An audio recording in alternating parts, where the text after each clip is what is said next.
I see everyone joining. Hello, everyone. We are going to give everyone who's signed up today a couple of minutes to join in. In the meantime, as a little bit of an icebreaker, and before I introduce the panelists, I would love to know where you are all logging on from Mhm. and where it is that you are interested in moving to, because I assume that is what brought you here today. You are pursuing a move. And that response can be as broad as I want to move to Europe or Africa, or as specific as a particular city. Or maybe your answer is just, I want to move anywhere but the US. Any of those are good answers. So go ahead and drop that in the chat so we can start to get a sense of where everyone is.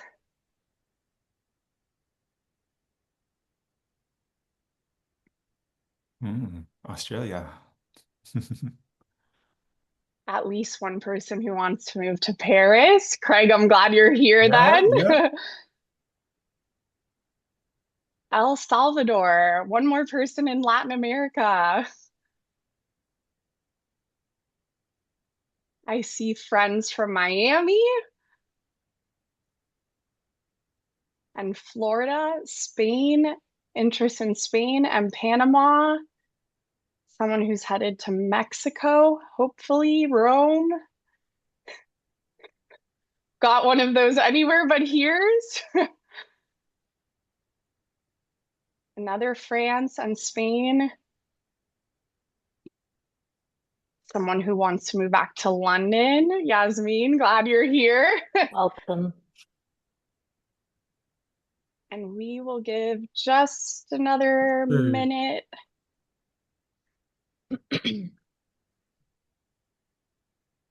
Couple people who named Switzerland, Singapore. Okay, well, as a few more people trickle in, let's go ahead and get started. My name is Grace DeWitt. I'm a member of the USC Young Alumni Council, and I'm joining you from Rio de Janeiro, Brazil, where I moved less than a week ago to start an MBA.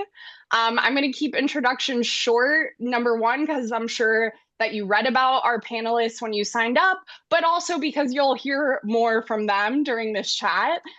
So joining me are Craig Carlson, who's based in Paris.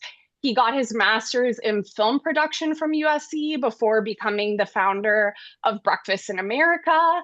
I have Barbara Estrada on the panel with me, who's a broadcast journalism classmate of mine and is now a senior global marketing manager for Massive Music in Munich. And I have Yasmin Serhan, who is a Dornsife grad, who is now a digital features editor with Reuters based in London. The four of us and all of you are part of a Trojan family that includes more than 500,000 alumni living in 135 countries around the world. And as I mentioned before, if you're here, I imagine it's because you want to be in one of the 134 countries that's not the United States. And I hope that hearing from our panelists today gives you a playbook or a roadmap or at least some inspiration to make that move yourselves. We'll start with questions from me to our panelists, but know that we will leave time for Q&A at the end. Usually lightning rounds are something that is saved for the end of a talk, but to get some of the basics out of the way and get a little bit warmed up, we're going to do some quasi rapid fire Q&A to start. So the very first question, and I'll start with Craig, and then Yasmin and Barbara, you can round it out. How long have you lived abroad? So I've been in Paris for 24 years, since 2002, so a long time. Okay, Yasmin. I'm entering year 9. I moved in September 2017. Okay, so more than 2 decades, almost a decade. And Barbara? I moved in July of 2020. Okay, so going on your 6 year then. Next question is what languages do you speak and how often do you use them, whether it's every day, only occasionally, or rarely? Craig, we'll go back to you. So French daily is part of my life there, and I have functional Spanish and learning Japanese. Awesome. Yasmin. I had the immense privilege of moving to an English-speaking country, but like Craig, je parle français aussi. I also, my Arabic is rusty, but we're slowly rebuilding. I Okay. don't use, I would say London's a very international city. In theory, I could use them all the time. Mm. In practice, not so much. Learning British English is like a new language in and of itself. Fair enough. And Barbara? I'm a native bilingual speaker in Spanish and English, so I use those on a daily basis. But just amongst like, I guess you could say friends, and then English is very conversational. Living in Munich though, you do need to speak German, so I also use that on a daily basis. I wouldn't say I'm like fluent, but because the nature of German is just very difficult, from my other mother tongues. But yeah. Understood. And then the last of this rapid fire round is what is your current immigration status in your country of residence? Craig. I have a double nationality, so I have a French passport and an American passport. Okay. Just learning when to use which one. Yasmin. I'm also dual. I became British in 2024. Okay, so two dual citizens. And Barbara? I am currently in the process of getting my German citizenship. It's a process, as I think everybody on this call knows. Because now it's just a matter of me having to submit my application. I qualify for it. It's just now a matter of time. Understood. Okay. Thank you all for indulging me with the with the rapid fire. Now we'll get into the deeper storytelling, and I'll pass it back to you, Barbara, to start. Why is it that you moved abroad? So I first of all want to say thank you to everyone who's attending this call, and also to the panelists, and also to you, Grace, for asking me to join. I love this topic. It's something that I've always been very passionate about after I studied abroad in 2016. Thanks to my advisor from Annenberg, I was having a conversation with her, and she's like, "Hey, you have all these loose end credits from your AP Spanish days in high school. Why don't you just like convert that into a minor?" And I'm like, that sounds about right. So I went to the Basque Country, and although the native language there is Basque, I just wanted something a bit different. And so that's why I chose Bilbao, Spain. And we have a really lovely partnership with USC, with the private university there, Deusto. And I really had no idea about that part of Spain. Obviously, I think everybody knows about like the major cities like Madrid or Barcelona.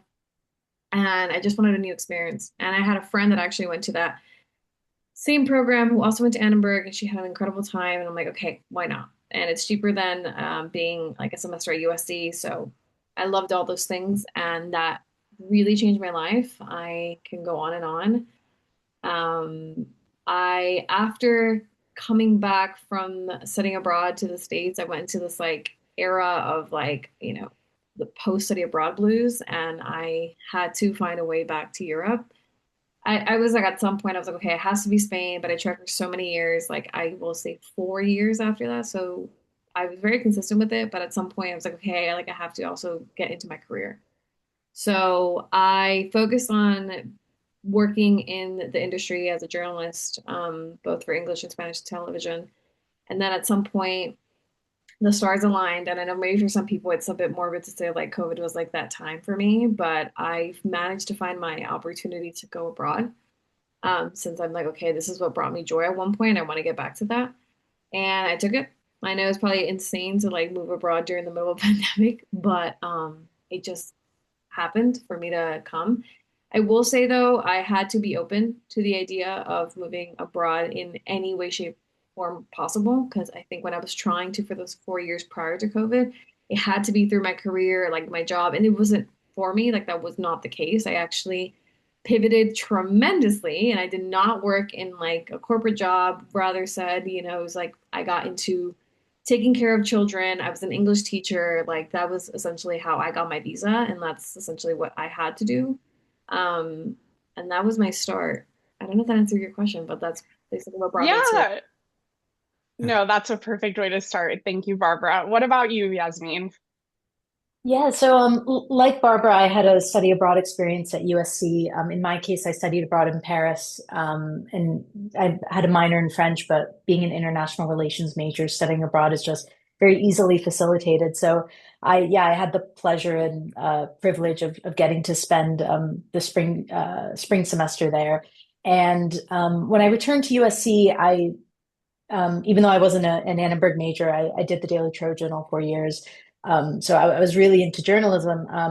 But I'd kind of looked at paths of like, oh, well, maybe I could go back abroad again. And so interested was I in kind of pursuing both that I applied to do a master's in journalism at Sciences Po, um, which I did thankfully my senior year get into, but less less ideally, the scholarships that I applied for through Dornsife, which I was lucky to get, but I found out I got them on graduation day. I think I was like, don't ask me why, in my ceremony, checking my email, and I got the email that I'd gotten the scholarship that would have given me the path. But by that point, I'd already deferred for a year.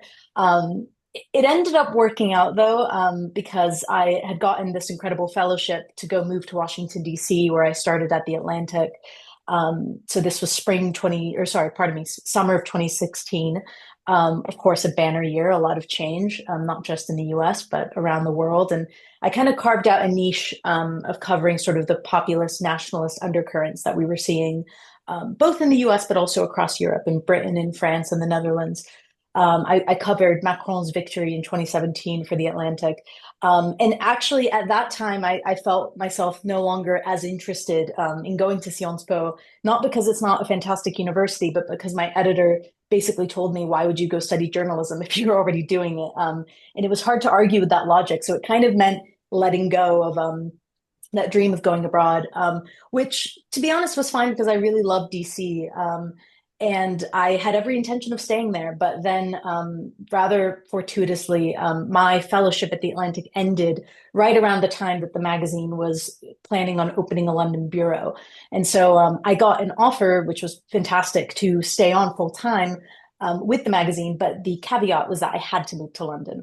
So I was like, okay, twist my arm.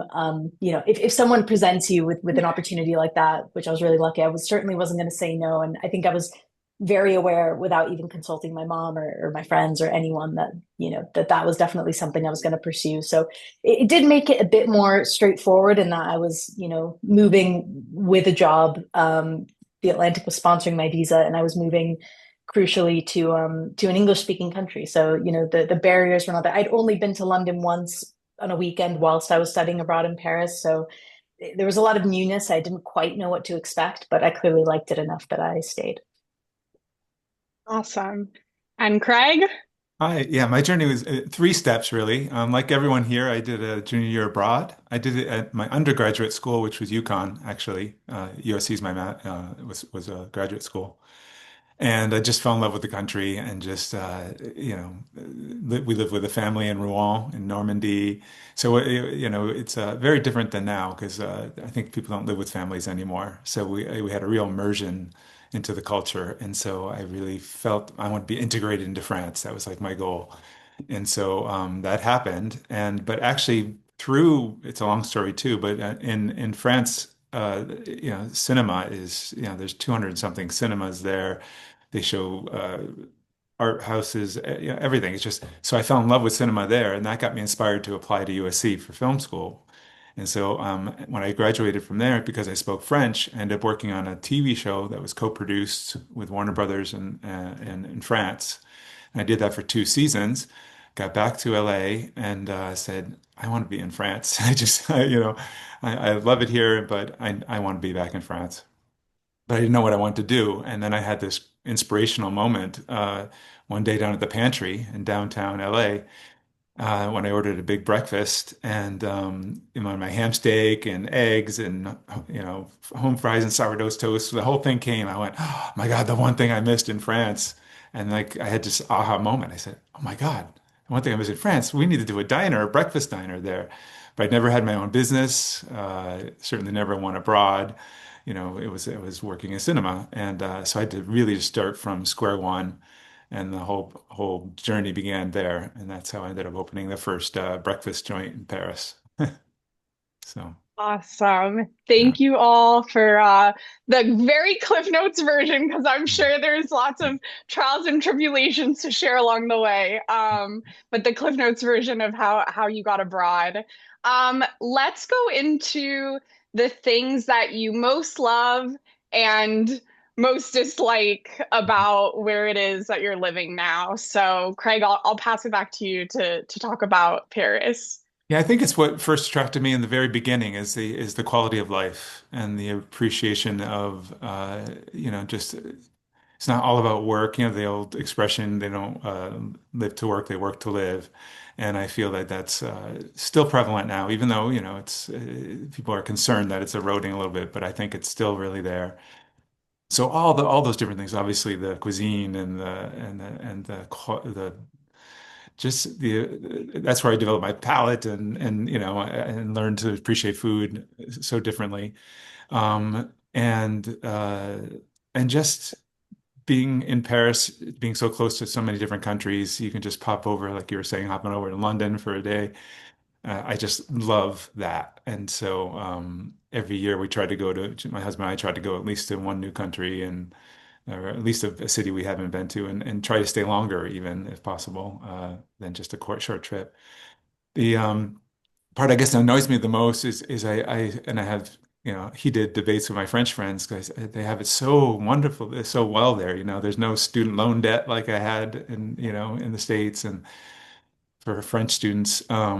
But they often don't see it, and you talk to French people who've gone abroad and they come back and they go, oh yeah, I really do appreciate my country more.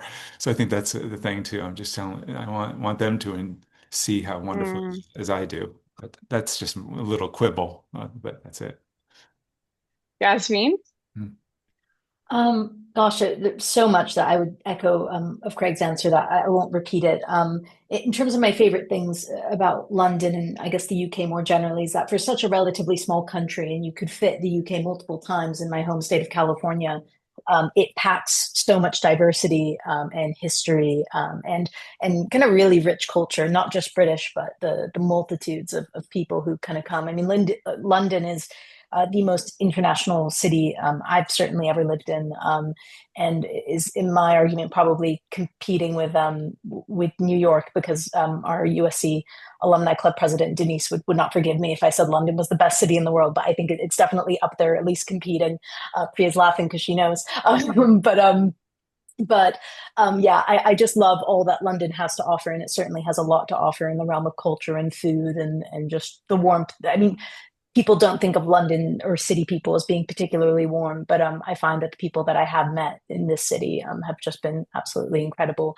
And the thing that I like the least, which I know it sounds stereotypical, but I really, really feel it in this year, is the weather.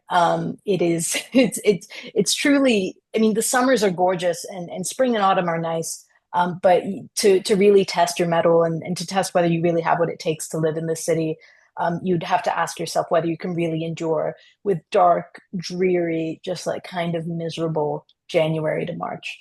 I yeah, I mean, I'm sure my mood will improve drastically once we get like a little bit of sunshine, but that hasn't happened yet. So I'm just bitter, and I need vitamin D supplements. That's, Hang in there. In the meantime, hang in there. that's Paris. Barbara, I what share about you? very similar sentiments to Yasmin. I also deal with gray, cold winters. It's the coldest yeah, it's the coldest I've ever lived anywhere. And who would have thought, as I'm from Miami, and so it's quite different from where I grew up and where I also went for undergrad. But I will start with the positive. So something that I do enjoy a lot about where I live, in particular to Munich, because it's not the same as like Berlin. Berlin is like vastly different. Berlin is, if you live in Germany, most people say Berlin is not Germany. More people there speak like German, English. It's I would say probably even twice the size of where I live, even though Munich is considered a city and the most expensive city in all of Germany. But it's not Berlin. Like Berlin, it just has a different vibe, and the cities within the country all have their own respected identities.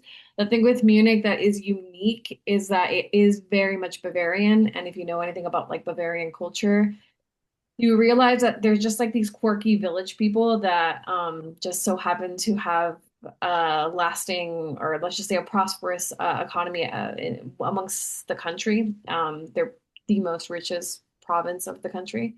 And so it shows in the way that like the city is taken care of. So it's like extremely clean, extremely safe. As a woman, I would say, walking at night, I don't really have that kind of issue most nights when I'm walking by myself back home.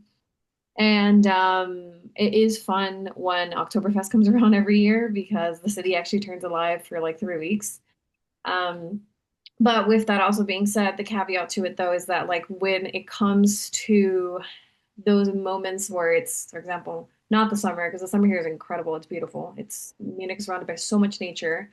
I'm pretty sure the park that we have inside of Munich is the largest inner city park. I would say larger than Central Park. Don't quote me, but I think I've heard that one many, many times.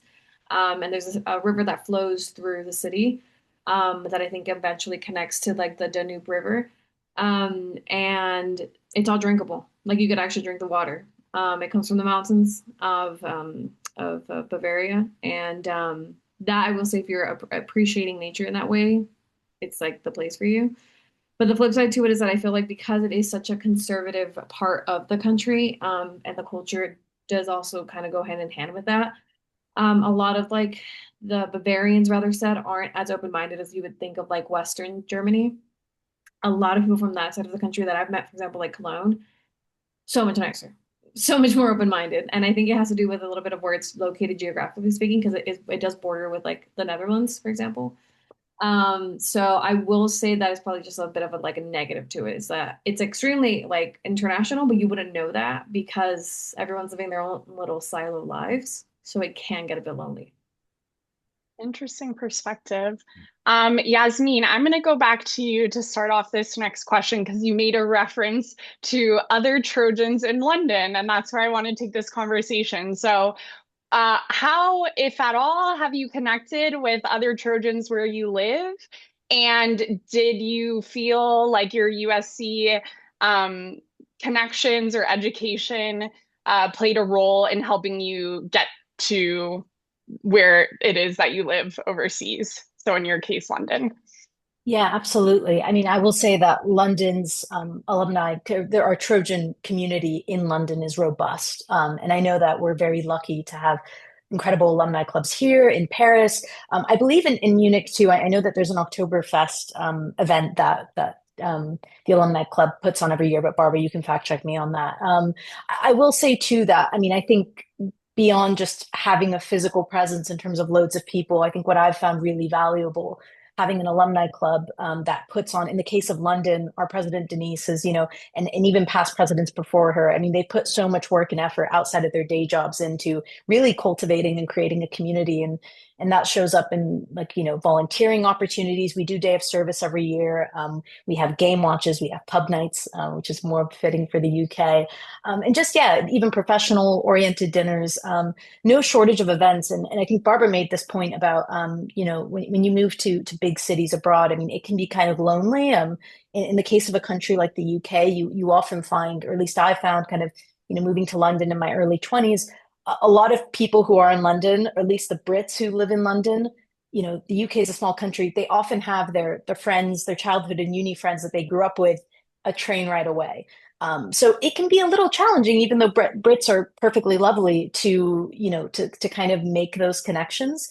And London is a massive city. So I found that, for me, I was very lucky in that I have some family here. I had loads of friends who just happened to live here. We're moving here for masters.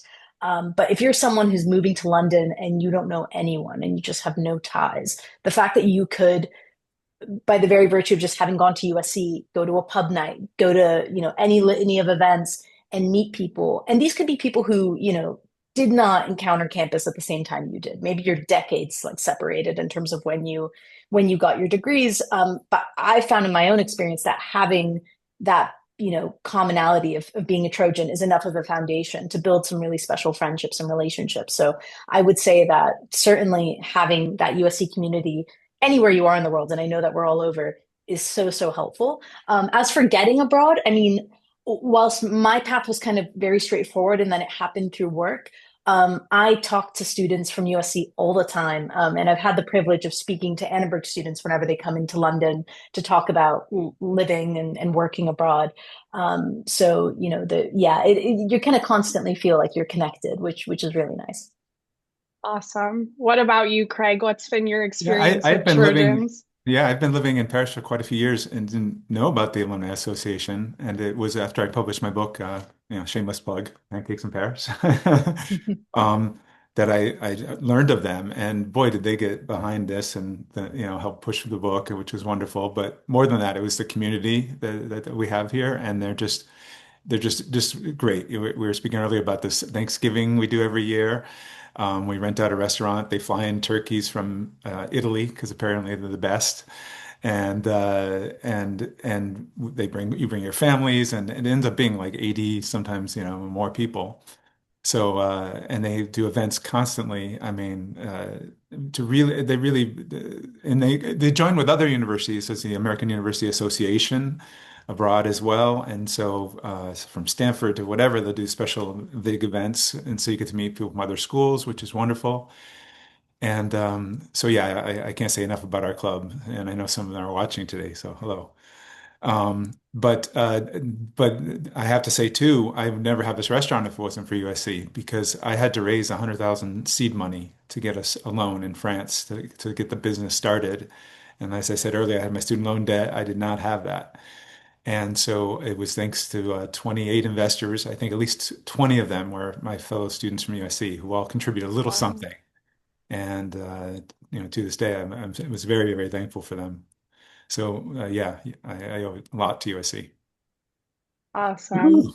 Barb, Barbara, want to wrap us up here?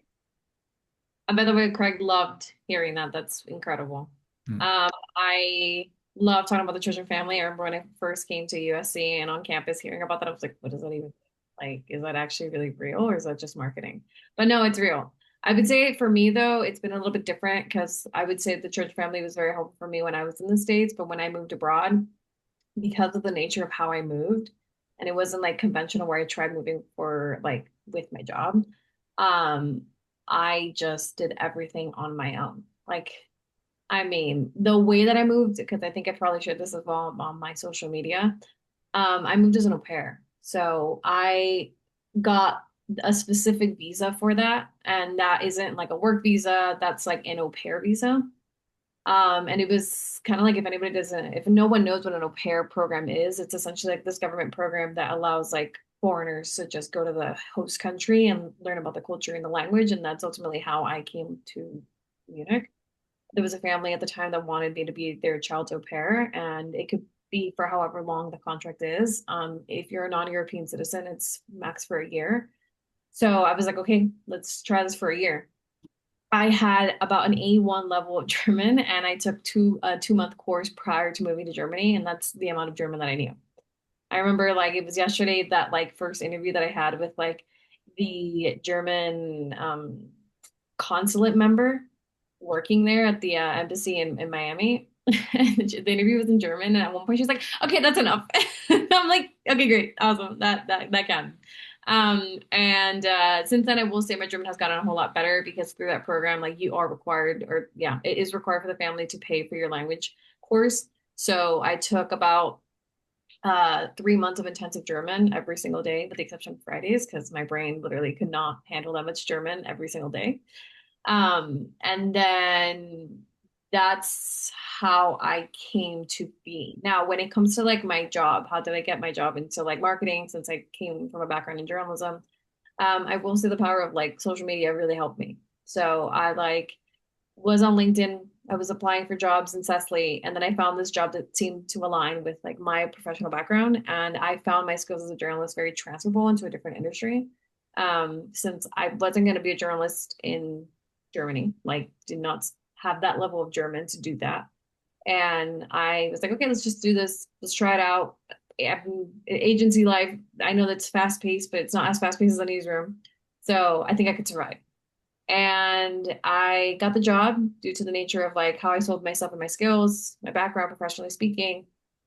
And that's how I got into this in very niche market, by the way. Like sonic branding is very niche when you like learn about what that entails, you're like, oh, that makes sense, you know? And I found that to be really interesting because the people that I worked with that are all creative, they're in music. And so that's how I came to be. And then my former agency then got me to my current job because of it being so niche. And then power social media. That's like the best way that I could say it. But I do love my Trojan people. And Yasmin, I don't know about like this Oktoberfest Trojan gathering. I would love to be a part of it whenever that is, because I think I may have heard of it, but then it was, I don't know, not a thing. I'll send you what I know. There we go. We're swapping info across Europe. So this is going to be the last or the second to last. We'll see how we're doing on timing question before I turn it over to Q&A. So it's kind of a two-parter. I guess, what do you wish that you knew before you made this move abroad? And with that, do you have like a single best piece of advice for the folks in the room who are considering following in your footsteps? And I'll go ahead and have Craig start. Oh, okay. Yeah. So the wish I knew before going over on the business sense.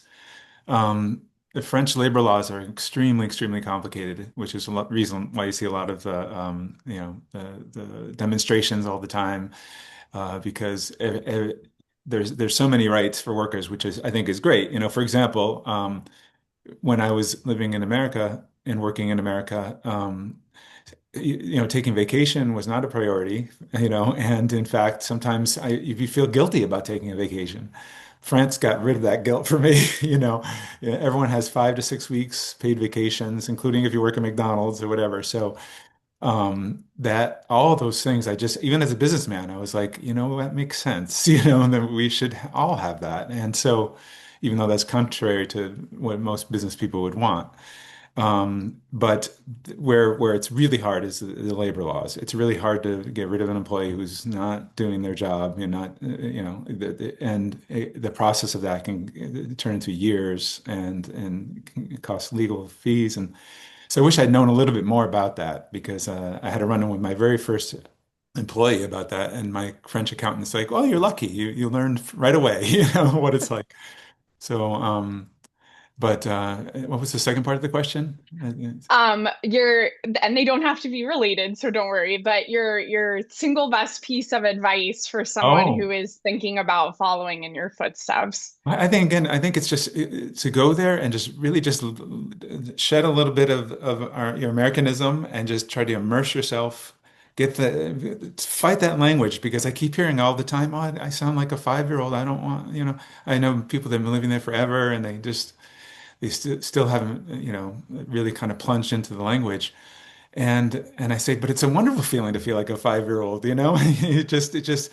you're freed up. You can be goofy and make mistakes. And so all that, I think we're always trying to, we're concerned about how we look when we're in another country. And I think our Americanism, our positivism and all this, they actually Europeans really love. So play with that, and the fact, I really believe that helped me get the restaurant going, because the number of French people that came to help me get started because of my enthusiasm for my idea and my love for the country, and the fact I spoke French helped so, so, so much. So I would say that just really uh, integrate yourself. Awesome. Yasmin?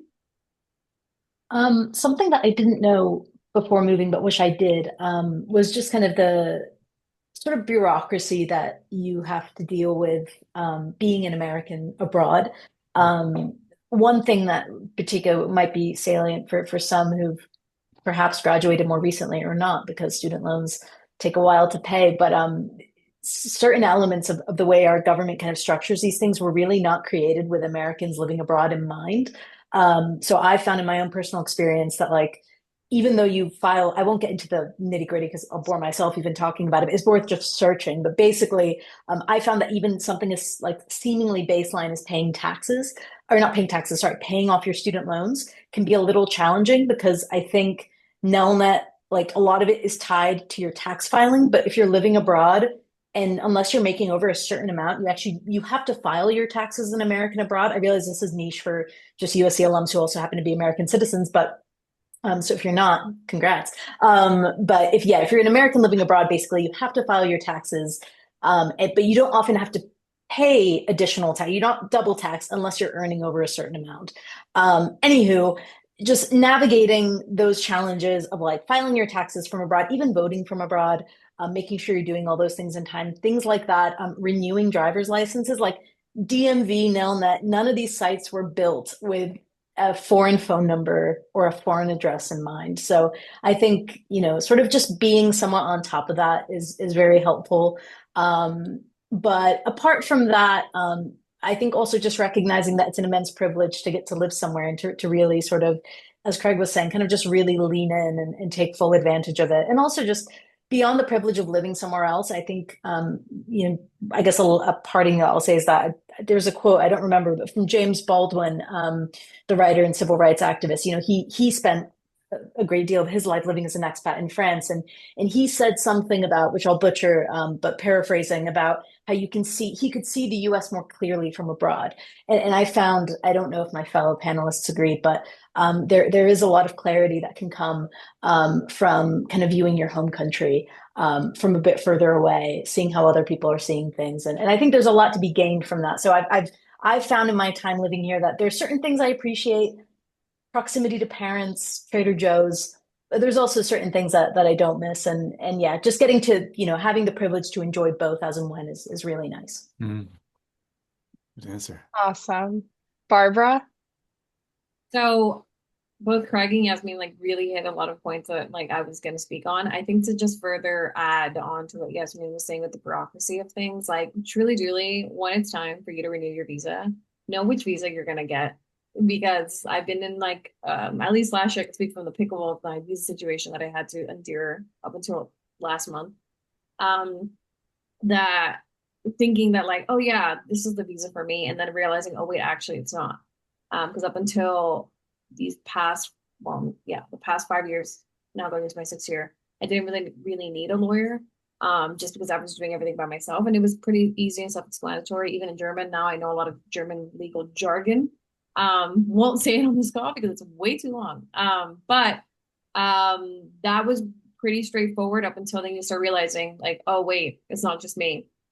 And reading up a lot on like current events and very local news, in order to find out why certain processes aren't happening anymore, or why certain bureaucratic departments, rather say government departments, are failing. Because that was something like, at least up until last year, everything was pretty good. And then, if I'm being real and honest, like the bureaucracy in Germany it's a real thing. You will go through a lot of legal hoops and delays and delays and delays, and sometimes they might lose your application, your digital application. So it's a lot of patience that you need to have. That at least in Germany, they don't really embrace that much digital technology up until last year. So I've seen the shift. I think COVID actually accelerated that for Germany quite quickly, because they were up until the other day only accepting cash. And that was really bizarre to me. So that is something that I would say. And forgive me, Grace, what was the second part to your question? Just like it was the single best piece of advice in addition to the what you wish you knew. Oh, well, I guess in reverse, because I think I answered Yeah. what I wish I knew. That's such a good question. I think I wish I would have known just like how much of myself this was going to take. Like, this is probably the hardest thing I've ever done in my life. Harder than my bachelor's, harder than any job I've ever done. Like, committing to something that I sought out over, like now 10 years ago, and really telling myself, okay, like how badly do I want like this passport, for example, right? Because going through like visas and all that process and the money that it takes and the time that it takes is not fun. Like that's just, I think, the most exhausting part of it. And I think just knowing like, hey, if you really want this, just be aware there's a lot of sacrifices along the way that you have to make, right? Like you may not always be able to make certain events back home because, I don't know, your job requires you to not allow you to go back, or you just don't have the financial means, or you don't have the time. I don't know. Like there's so many variables to that that I think you kind of forget. Or also the fact that you might also, because of time and distance, to get used to the idea that a lot of your friends or even your own family are aging. So like you see them like age through a phone screen. I know it sounds a bit like sad, but like it's kind of like I think part of the experience. So. It's real. Before we go into Q&A, because I want to be sure that to the extent that I can be a resource to anyone in the room. I want to just give a little bit of my story, which parallels a lot of your all stories. So I also studied abroad in Rio de Janeiro through Annenberg in 2016 and fell in love with it. And basically, as soon as I left, was like, how am I going to get back? And it took me a decade. I applied for a Fulbright that I did not get in 2017.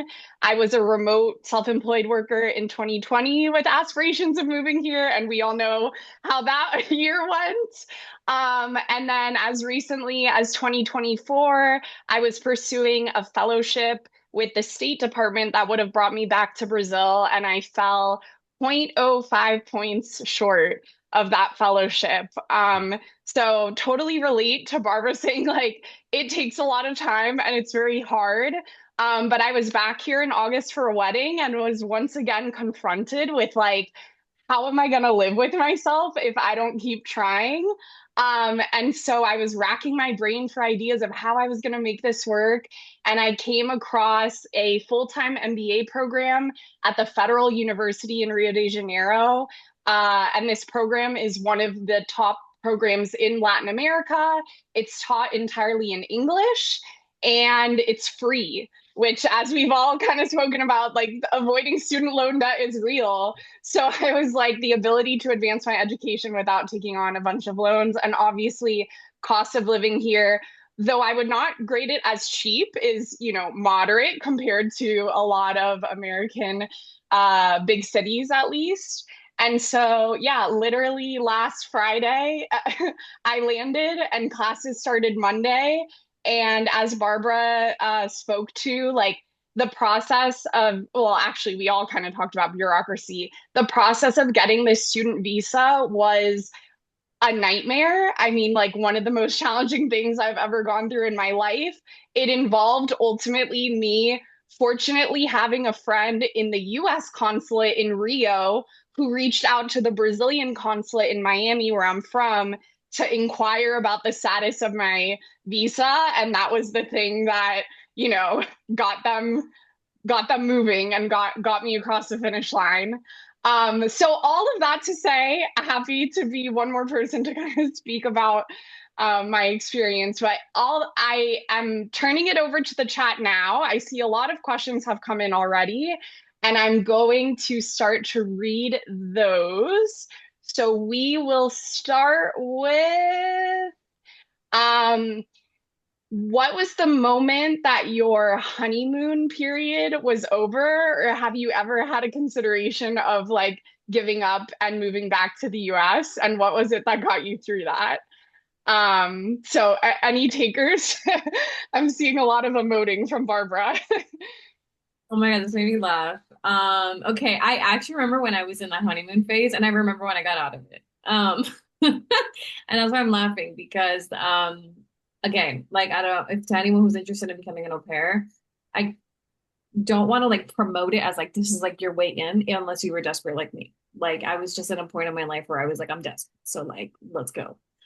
Don't recommend that if you're not like mentally strong because being an au pair is not for the weak, I will say. I don't want means to sound negative, but at least my experience at the beginning with the first family, because I had two families to begin with, the first one wasn't what I thought it was. And it was a pretty like scary situation.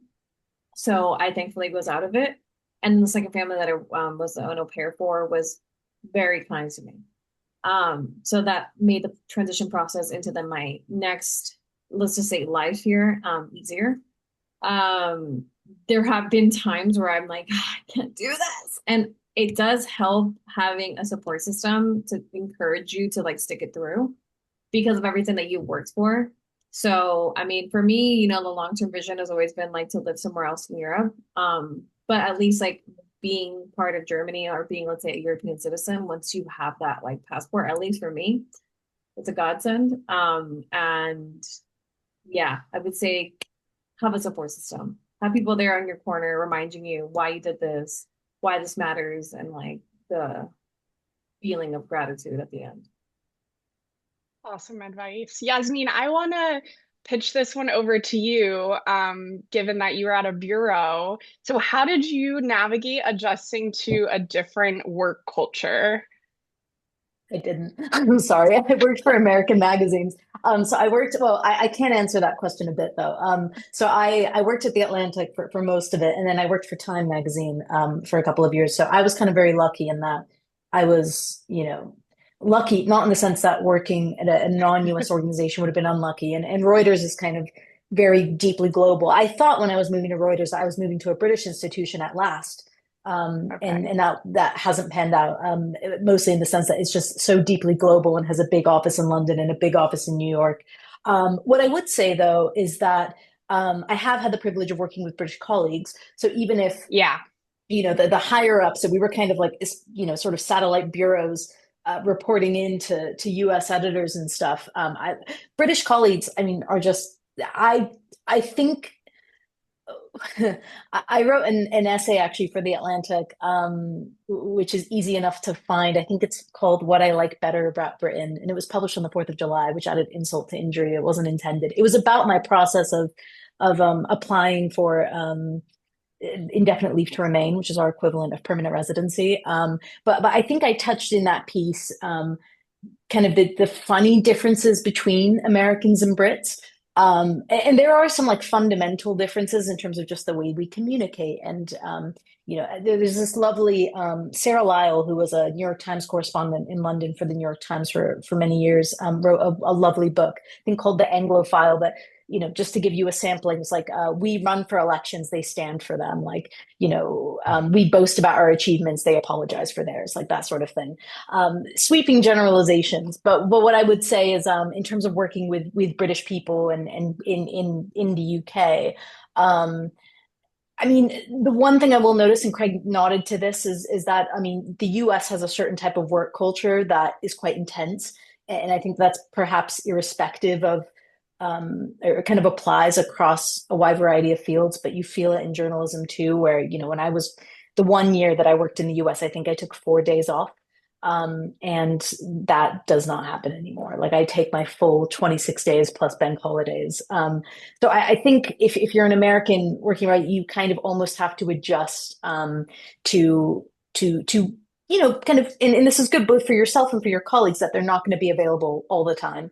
In fact, in some countries, maybe France too, Craig can clarify, it's illegal to just bug them in the middle of the night. No. So kind of respecting people's boundaries. But there's also, so some really lovely things like, in the UK, colleagues often go to the pub every so often. They're not like drinking during the day as they maybe were many years ago, but there's some social elements as well. So sorry, it's not the best answer to your question, but on the No, whole, no. I found it fairly straightforward.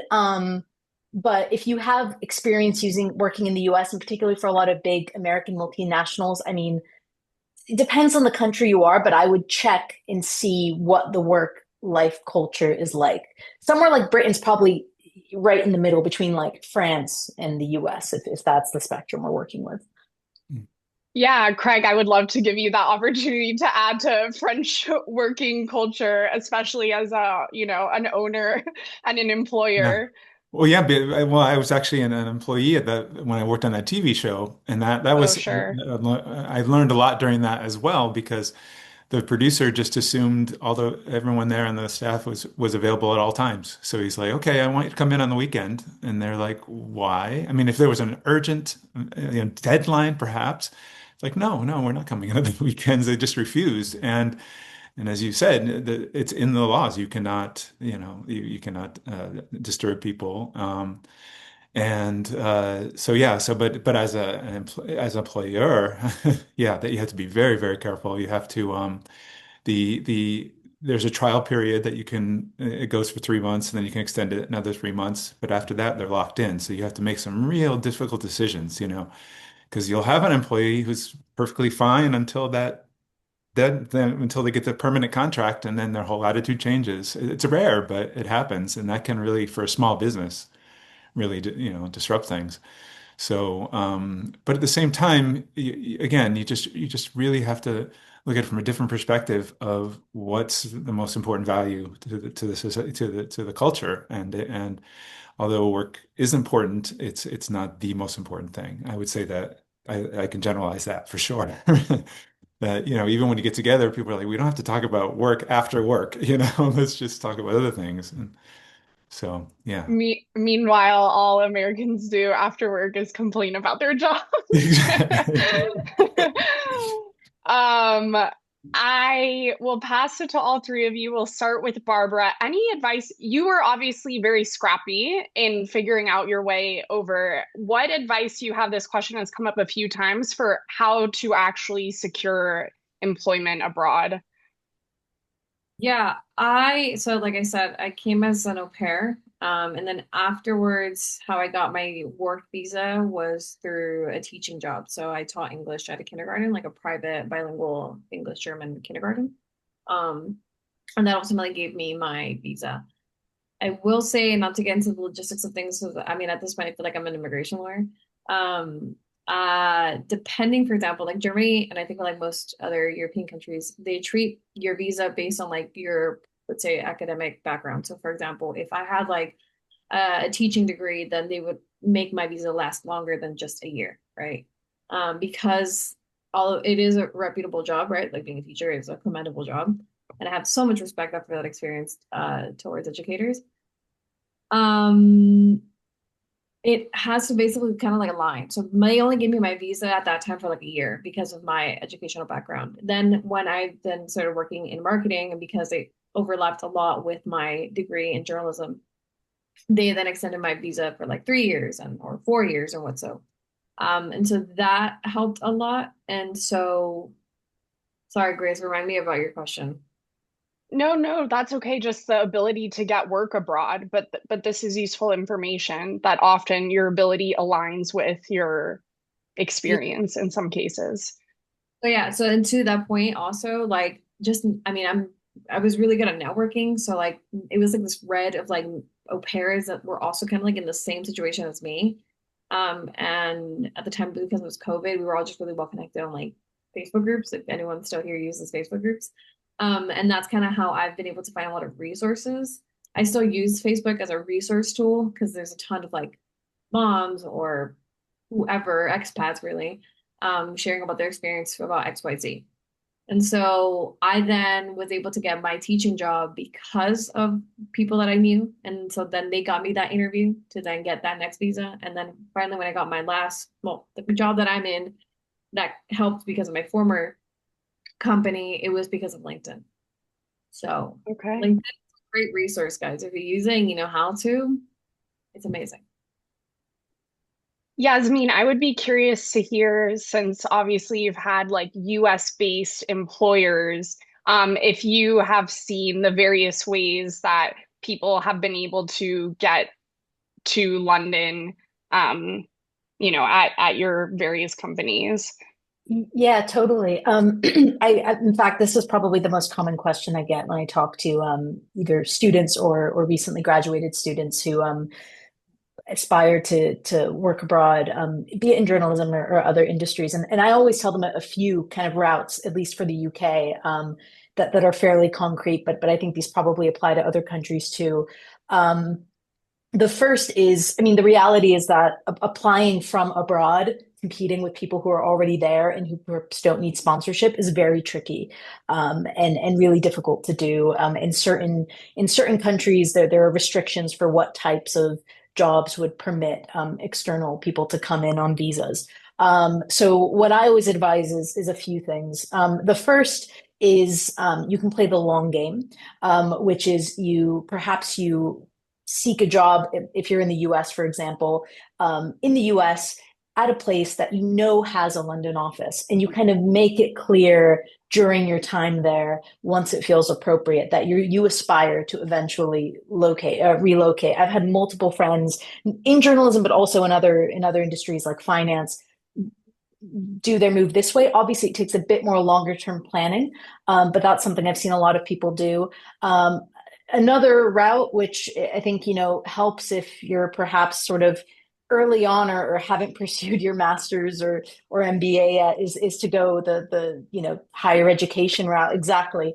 The case that I often make for this within the context of the UK is that if you are already keen on pursuing a master's, it is often cheaper to do so in the US or Europe compared to, or pardon me, in the UK or Europe compared to the US. So in a way, it's a cost saving mechanism if your plan was to do that anyway. Priya has flagged something really important in the chat, which is that if you've graduated within 5 years, there is a visa that you can seek that's, I believe, for 2 years. And similarly with the UK, if you go on, the reason I suggest this route of pursuing a master's is not just so you have this time limited period in the UK where you study and you leave. But a great thing that they have in the UK, at least, is that if you go and do a master's, you typically get a postgraduate visa for 2 years. And I've had multiple friends who have done that, got that visa, got jobs in the UK, and then those companies, when the 2 years were up, ended up sponsoring them and staying. So a lot of it depends, of course, on, are you working somewhere where they're willing to sponsor you beyond those 2 years? I mean, you kind of have to do a bit of long-term planning. But there are multiple avenues. I think those are the ones that just seem the most kind of concrete in my head. The one thing I will flag, and this is kind of worth monitoring depending on where you want to end up. But in places like the UK, thankfully, my path, which I briefly laid out, was fairly easy. I moved here. I was on visas that were citizenship track, stayed for 5 years, got indefinite leave to remain. A year later, got citizenship. Very touch wood, fairly straightforward. The UK is in the process of potentially extending that. So I actually think our consultation period on it ends today, where instead of 5 years, they're trying to make it 10 years now. And this is largely driven by the sort of anti-immigrant sentiment that you're seeing in a lot of countries around the world, the US being no exception. So that's just something to bear in mind, how those rules will affect you, whether you want to commit to a country like the UK for that extended period of time. That's just something to flag. But yeah, there are ways. They're just a bit, they are getting trickier, that's for sure. I can Craig, do if you have I can do anything to add, yeah, a real quick please. one. Not Please, everyone's please. dying to come work in the diner in Paris, but what I did find in my experience is a student visa is a great entree in to the country just to get your foot there so you can start exploring. And I have one example of a server of ours, American, got her student visa taking French lessons and eventually applied for the American embassy a post there. She met people, networked, a good networker, like, Barbara was saying. And I remember I'll never forget getting a call from the embassy as a reference to see about, if I could I recommend her. And so I tell a lot of students, it doesn't matter necessarily what job you have, it's just, it's your character and who you are.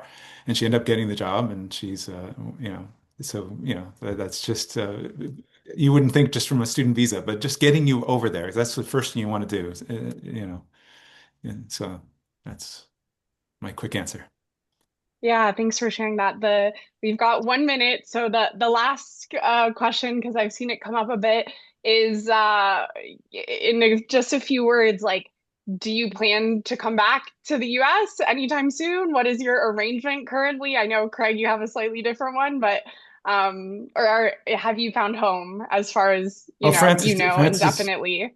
France is definitely home. And so, I love to come back to California and I love nature. I miss that. So I, love going to Yosemite and coming back here.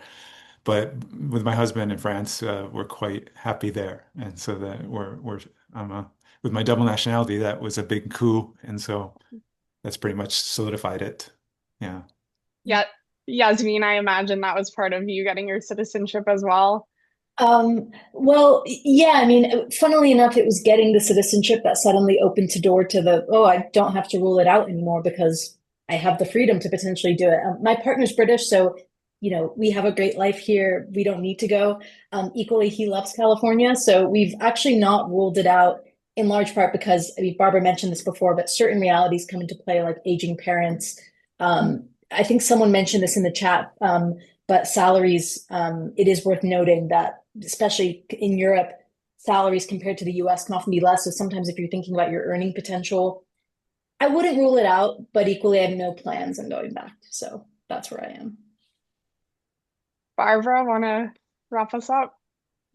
Yeah, very similar, actually, the same sentiments as both Craig and Yasmin. Did not go through all of this for nothing.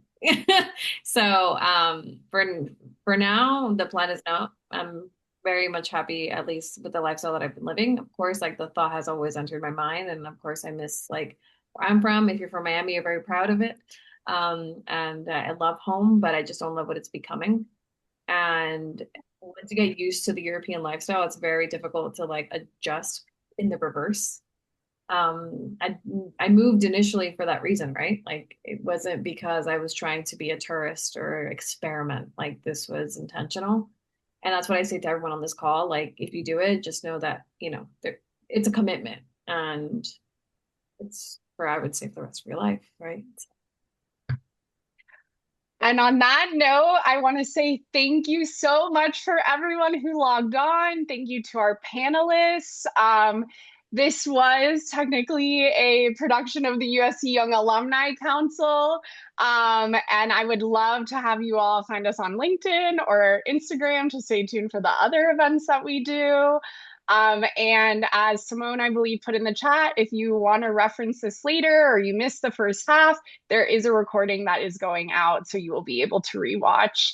And otherwise, good afternoon, good evening, good morning, wherever you are in the world. Enjoy the rest of your day and fight on.